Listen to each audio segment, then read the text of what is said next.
A reading from the letter to the Hebrews. Melchizedek, king of Salem and priest of God Most High, met Abraham as he returned from his defeat of the kings and blessed him.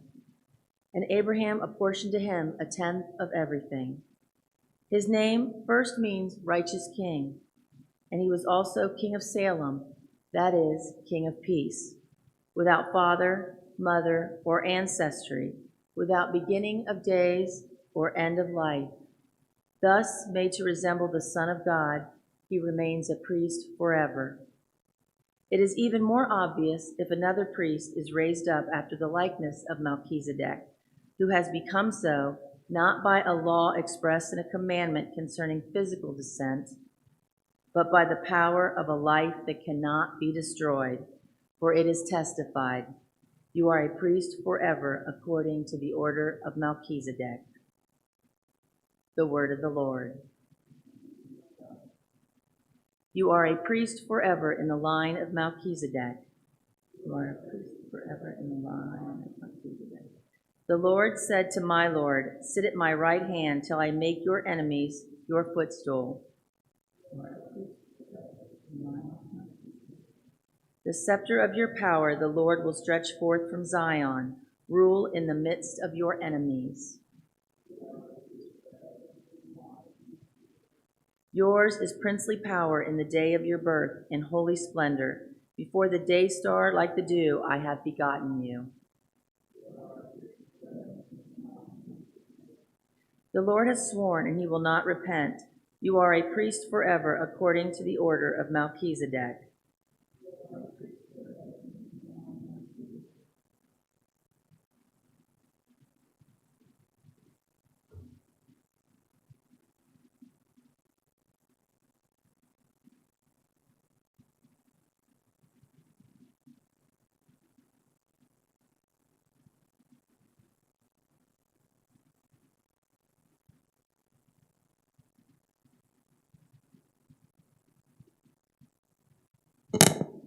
The Lord be with you. A reading from the Holy Gospel according to Mark. Jesus entered the synagogue. There was a man there who had a withered hand, and they watched Jesus closely to see if he would cure him on the Sabbath, so that they might accuse him. He said to the man with the withered hand, "Come up here before us." Then he said to the Pharisees, "Is it lawful to do good on the Sabbath rather than to do evil, to save life rather than to destroy it?" But they remained silent, looking around at them with anger, and grieved at their hardness of heart. Jesus said to the man, "Stretch out your hand." He stretched it out, and his hand was restored. The Pharisees went out and immediately took counsel with the Herodians against him, to put him to death. The Gospel of the Lord. So yesterday we talked a little bit about the great church in Tijuana and the sanctuary stained glass windows of Melchizedek and Abraham. And I wanted to continue speaking about Melchizedek today. Practically the whole book of Hebrews is centered around this theme of Christ as a new Melchizedek. Melchizedek is kind of an interesting figure in the Old Testament. He only appears for 3 verses in the book of Genesis. He seems to appear kind of out of nowhere. And then he's mentioned again in Psalm 110, which we heard from today. So sometimes when people read about Melchizedek, they think, what's the big deal with this person? So what's the story with Melchizedek? I'll refresh your memory a little bit if it's been a while since you read the book of Genesis. Essentially, Melchizedek appears in chapter 14. So right after the appearance of Abraham. Genesis 12 is when Abraham is called by God to leave the land of his fathers and to head west to where the Lord will show him. And 2 chapters later, Abraham meets Melchizedek. What happens in between, if you recall, Abraham didn't go by himself, leaving his father's country. He brought with him Lot, his cousin. And while Abraham was traveling, Lot was essentially kidnapped by some people in the land. And so Abraham had to go and save Lot. In Jewish history and Jewish theology, they saw Abraham as a redeemer in that sense. He redeemed Lot, his cousin, and saved him from danger. It's one of the first instances we get in the Old Testament of the concept of a redeemer, which eventually is projected onto the Messiah. He would be a redeemer for all of us. Now, so after Abraham saves Lot and is victorious in his battles against those kings who kidnapped Lot, all of a sudden this man Melchizedek appears into the scene. Melchizedek is called the King of Salem, priest of God Most High. And Abraham gives him a tenth of what he won in battle. So when he won in battle, he also got the spoils. And he gave to Melchizedek a tenth of what he gained. It's where we get the idea of tithing from, 10%. It comes from that story of Melchizedek. And in exchange for Abraham's tithe, Melchizedek offered bread and wine in thanksgiving to God Most High.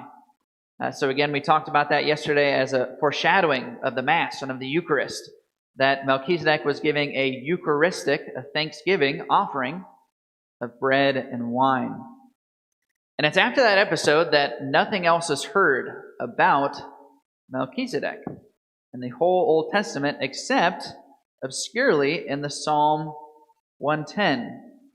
The Lord has sworn, and he will not repent.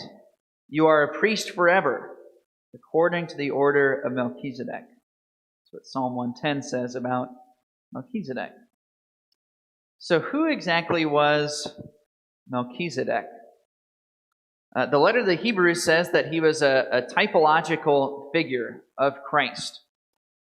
What we'll talk about a little bit tomorrow is how people expected the Messiah to be like a new Melchizedek. So we'll talk about that more tomorrow. But what I want to point out today is Melchizedek's kind of a hinge point figure in the Old Testament.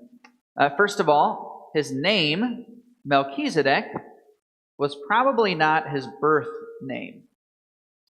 So as today, you might think of, for example, popes. They have their original birth name, but when they take the papacy, they take a new name unto themselves. In the ancient world, that was not uncommon either. Many ancient kings, they would take a new name when they assumed royal authority. So Melchizedek in Hebrew literally means the king of righteousness.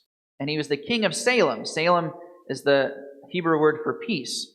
So he's the king of peace, the righteous king of peace. Again, you see the foreshadowing of Jesus there. But according to Jewish tradition, Melchizedek had already been mentioned before in the Old Testament, but not of the name of Melchizedek. Anybody know who he was? He was Shem. Remember Shem? Shem was the firstborn son of Noah who built the ark. And so Melchizedek is kind of the connection between Noah and Abraham and the rest of salvation history.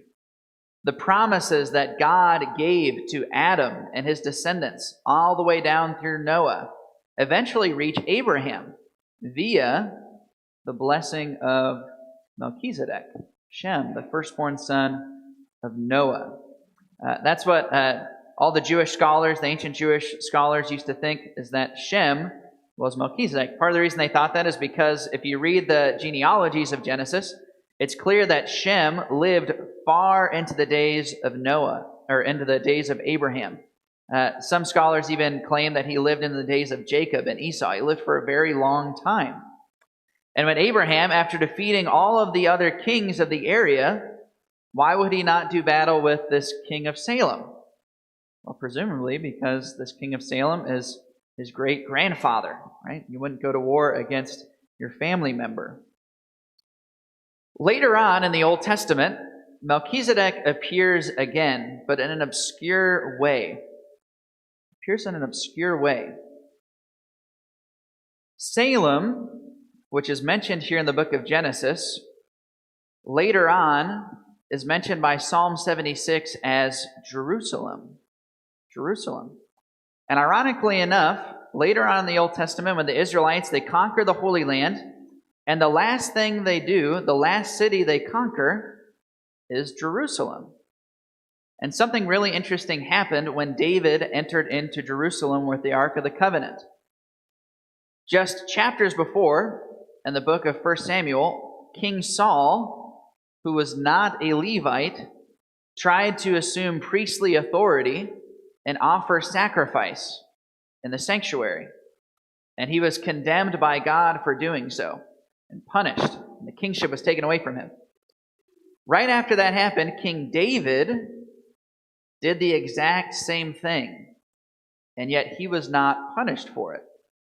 There's no repercussions for what David did. Why? Because when David entered into Jerusalem, he was assuming the ancient throne of Melchizedek, who was both a king and a priest. David kind of restored that.